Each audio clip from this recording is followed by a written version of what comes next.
And if you want to make this balloon hat, you will stand out from the crowd. You know what, it reminds me of those hats with the drinks carton and the straw attached to them, quite handy. I'm just about to do a free event for my local community, and I've offered to help them out, and so I'm just going to go and do an hour or so of ballooning. Children can choose between which free balloon they would like. Today they can have a sword or they can have a butterfly. If they'd like something else, it's a small charge, because that's going to go towards buying balloons for me to take when I go to Ethiopia, which is next week, to visit the sponsored children that our families have been sponsoring for many years. And so I'm really looking forward to seeing those two boys and their families, and going to be taking my balloons with me to hopefully make as many as I can. Little pirate sword, it's made with my value balloons, so they're quite small, and also a little tiny butterfly, and that's also made with the value balloon, so it's smaller than my normal one. But this one here, this is, I don't know, it could be Qualitex or Semtex. It's 2 yellow 260s. So I'm going to show you how to make that now, and I'll do it in the same colours. Right, so we've got the just basically you're going to make an ordinary hat. So you can just go to my hat video. Wow. And let's see what I've left here at the end. Pretty much nothing at the end because you don't really need much, but I did let some air out just then. Just burp it, push it towards the end there. And then you've got to measure your head. Now don't make it too tight. What I don't mention on my other video, my other hat video, is if you measure it and like this way, and then you cross it over and you think, oh yeah, that fits.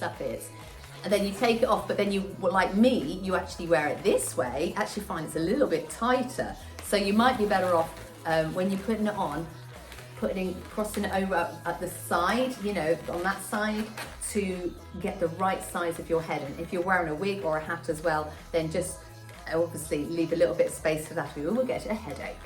Right, so I'm just gonna guess because obviously I've made my hat, don't need another one. So I'm just gonna do that there and find the halfway point, like we do when we make hats.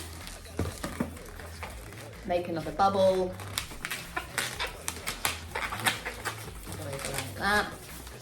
And what I've done here is I have made, all I've done is just done 2 twists. So one on this side, so squeeze and twist, and another one over on this side. So I want it to be the same length as that.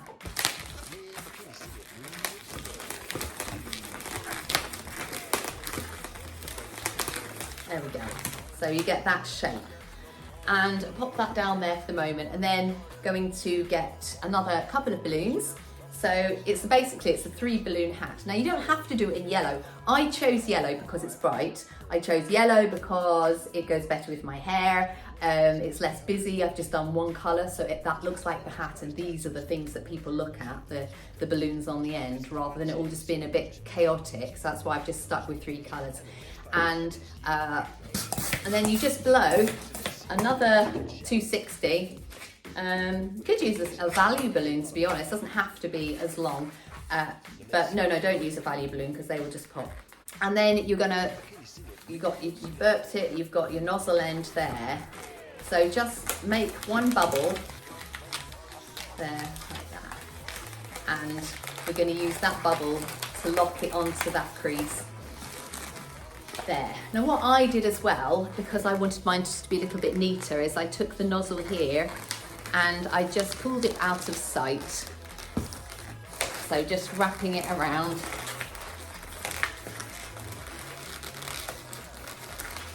Also, not just cosmetic, it's actually way more useful, because this bubble here, you can now angle this other balloon where you want it to go. So depending on where you want it pointing, you just move this bubble. Then you're just going to take it and bend it and give it a little massage, a little squeeze, just to give it an angle. And then you can attach your balloon to the rest there. And it just sort of wiggles around a little bit more, a little bit nicer if you have got that extra bit on the end. You could just use a bubble if you've blown it all the way to the end. You can still attach, obviously, you can still attach your balloon, but I just preferred it like that because I just like the way they sort of jiggle about and they'll look good in the breeze. And then of course do exactly the same onto the other side. And if you want to be like me, you can write your name obviously across there, or your website, or your contact details, or print yourself out a QR code. I did this on Canva, and I've also made some badges because we've got a badge maker. And on the back, can you see on the back there, I have written free balloons and Ossipfest 23, because that's where the actual thing is. Job's a good one. So I better get out entertaining some kids. I hope that was entertaining to you. Do you have any ideas that work for you when you are busking or doing balloons in an outdoor setting or a walkabout setting? In my pocket, I've got a couple of magic tricks as well. I have got my favorite little tiny mini balloon, and so you can see my video about that. I hope that was helpful to you. See you in the next video.